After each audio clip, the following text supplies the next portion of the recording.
안녕하십니까. 바로 본론으로 들어가 보죠. 혹시 여러분은 예술병을 아십니까? 어떤 병보다도 더 치명적이라는 아주 센 현실 타격을 맞아야 고쳐진다는 그 예술병이요. 참 무서운 병입니다. 재능도 없고 노력도 안 하면서 그저 예술이라는 명분 하나로 성공할 거라고 철석같이 믿는 사람들이 걸리는 병입니다. 이 병에 걸리면 다른 사람들이 열심히 일할 때 한쪽에서 예술과 흉내나 내면서 현실을 외면합니다. 문제는 이들이 다른 사람의 경제활동에 기대서 살아간다는 것. 나는 예술가니까 라는 말로 모든 걸 정당화하려고 하지만 실상은 그저 게으름의 변명일 뿐입니다. 진짜 예술은 열정과 노력에서 나오지 환상 속에서 나오지 않거든요. 어떻게 그걸 잘 아느냐고요? 저도 예술병 환자였습니다. 그것도 2개가 중첩된 중증이었습니다.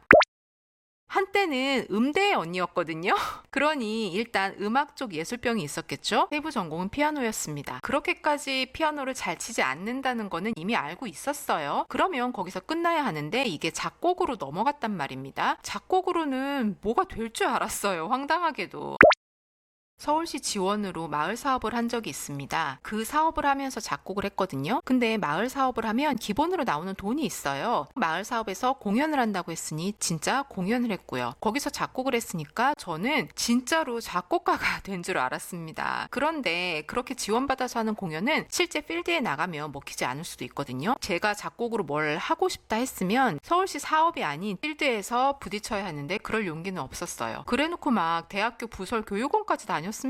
등록금 내면서요. 그런 식으로 몇 년을 날리다가 코로나가 왔습니다. 악기 소리를 확인을 해가면서 작곡을 하거든요. 공책에 그리면서 하는 작곡이 아닙니다. 어쨌든 그런 소음이 있으니까 아파트에서 하려면 낮에 해야 하는데 아이들이 학교를 안 가요. 코로나 때문에. 할 수가 없었습니다. 물론 시간 지나서 보니까 이건 역시 핑계라는 거 알아요. 할 생각이 있었으면 진짜 어떻게 해서라든지 했겠죠. 어쨌든 그때는 안 된다고 생각했으니까 그때부터는 글을 쓰기 시작했습니다. 글 쓰는 건 소음이 없으니까 애들 자는 밤이나 새벽에 쓸 수 있잖아요. 쓰면서 한때는 문학소녀였던 게 생각났어요. 그게 또 되게 특별한 줄 알았습니다. 근데 톡 까놓고 70년대에 태어난 여자들 중에서 학교 다닐 때 문학소녀 아니었던 사람 찾기가 더 어렵잖아요. 그냥 통과 의례처럼 남들 다 하는 건데 또 자의식 과잉이 되어서 저만 특별한 줄 알았습니다. 이렇게 글을 쓰다 보면 무슨 생각이 들까요? 내 이름으로 된 책을 내야겠다. 그런 생각이 듭니다. 마침 코로나 때 또 책 쓰기 열풍이 불기도 했어요. 이것도 지나고 보니까 눈에는 뭐만 보인다고 제가 그쪽에 관심이 있으니까 그게 열풍이라고 보였을 수도 있어요. 아무튼 그때는 꼭 써야 하는 줄 알았어요. 그리고 책만 쓰면 제가 막 엄청 유명해져서 어디서 인터뷰 들어오고 그래서 돈 많이 벌고 그럴 줄 알았단 말입니다. 미친 거죠. 대한민국에 책 써서 유명해져서 생활비가 충당되는 사람이 몇이나 있습니까? 소설가 김영하님 정도는 되어야 하는 거 아닌가요? 그분 소설은 막 세계적으로 번역돼서 나가고 그랬잖아요. 이제 막 책을 쓰겠어 라고 다짐했으면서 세상에 김영하님급으로 상상을 했으니 이건 그냥 예술병도 아니고 예술병 말기입니다. 근데요.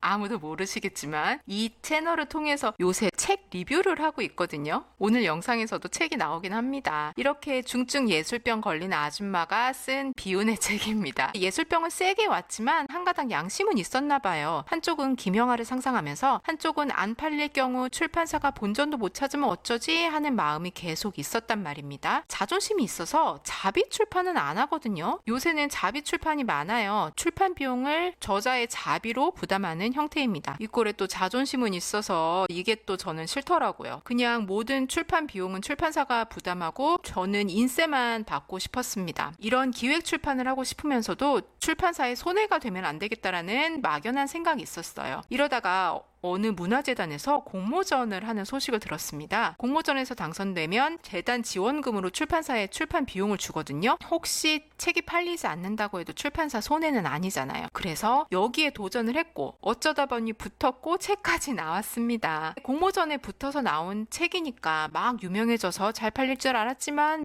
예상하셨다시피 아주 빠르고 조용하게 묻혀버렸습니다. 별로 안 팔렸어요. 그리고 제목을 보시면요. 살림 못하는 완벽 완벽주의자잖아요. 이게 제목부터 잘못됐다는 걸 나중에 깨달았습니다. 유명하지 않은 사람이 책을 쓰는 건 그 책으로 나만의 장점을 살리고 그게 내 전문성을 부각시켜야 하는 거라고 하더라고요. 근데 일단 못하는 걸로 컨셉이 나와버렸잖아요. 못하는데 완벽주의자라고 하면 앞뒤가 안 맞습니다. 물론 아주 소수의 독자님들이 살림을 잘해야 한다는 부담감을 내려놓게 하는 책이었다라고 말씀은 해주시지만 아주 소수라서 그게 막 어디 퍼지고 그럴 일이 아니란 말이죠. 그래서 많은 저자들이 첫 책이 마지막 책이 되는 것처럼 저도 그렇게 끝났습니다. 이제 책 쓰는 건 확실한 컨셉이 있고 시간이 있으면 어떻게든 다 채운다는 걸 알았거든요. 컨셉이야 뭐 하늘 아래에 새로운 게 없으니 기존에 있는 거 우라카이 하면 컨셉을 잡을 수 있고요. 우라카이를 바탕으로 내 경험을 녹이면 그만이니까 시간만 있으면 원고를 채울 수 있어요. 다만 그렇게 책을 써도 팔리진 않겠죠. 지금은 책 말고도 재밌는 게 너무너무 많은 세상이니까요. 정말 책을 쓰고 싶다면 사람을 모으는 게 우선입니다. 저의 세계관에 동의하는 찐팬을 만들면 제가 쓴 책도 그 팬들에게는 일종의 굿즈처럼 된다고 하더라고요. 물론 그 세계관을 만드는 것 자체가 어려운 일인 건 알기 때문에 그걸 못 만들어서 찐팬은 못 만들 거고 그걸 못 만들어서 두 번째 책은 영영 기약 없이 됐다는 거랍니다. 요즘은 취향이 너무 세분화된 시대라서 그 취향에 맞는 사람을 모으는 게 가장 중요하다고 합니다. 그냥 막연하게 좋은 책을 쓰면 사람들이 알아봐 주겠지라는 생각은 진짜 큰 오산입니다. 저도 한때는 그런 착각에 빠져 있던 거죠. 내 글이 예술인데 이 정도면 다들 사겠지라고요. 근데 현실은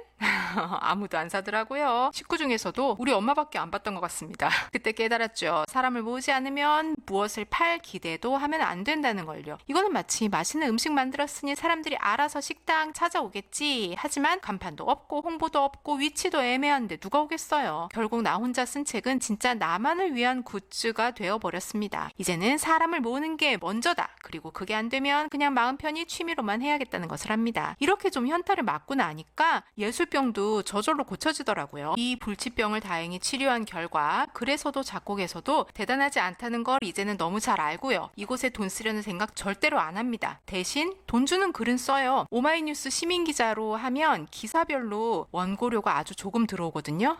근데 여기서도 글과 음악을 짓는 프리랜서라고 썼네요.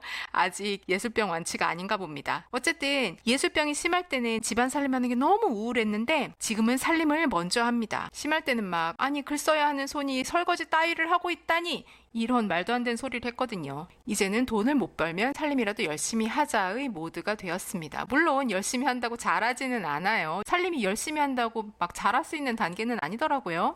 이렇게 보니까 살림 못하는 완벽주의자라는 책 제목에 아주 틀린 말도 아닌가 봅니다. 그래서 오늘의 결론, 예술병 그거 진짜 나도 남도 피곤하게 만드는 겁니다. 예술병 걸리면 본인은 대단한 예술가인 줄 알고 고뇌에 빠져 살죠? 근데 현실은 돈도 못 벌고 주변 사람들만 골병 들게 하는 거예요. 진짜 예술병 걸리려면 최소한 스스로 생계는 해결하면서 하세요. 제발 예술한다고 다 때려치우고 그냥 놀면 안 됩니다. 돈 못 벌면 뭐라도 해야죠. 안 그러면 남들한테 민폐입니다. 더 중요한 거, 예술병 걸려서 돈 쓰는 거 진짜 미친 짓입니다. 돈은 그냥 없어지기만 하고 결과물은 어디 가서 팔지도 못해요. 공모전까지는 괜찮습니다. 다른 사람 돈으로 꿈 한번 펼쳐보는 거니까. 근데 그 외에는 일단 지갑 닫고 생각해 봅시다. 예술병은 그냥 혼자서 재미로 즐기세요. 진짜로 이게 내 길인지 확신 없으면 돈도 쓰지 마세요. 저도 살림에 집중하면서 예술병을 완치해 보겠습니다. 오늘 영상 여기까지입니다. 가시는 길 평안하시길 바라겠습니다. 안녕히 계세요.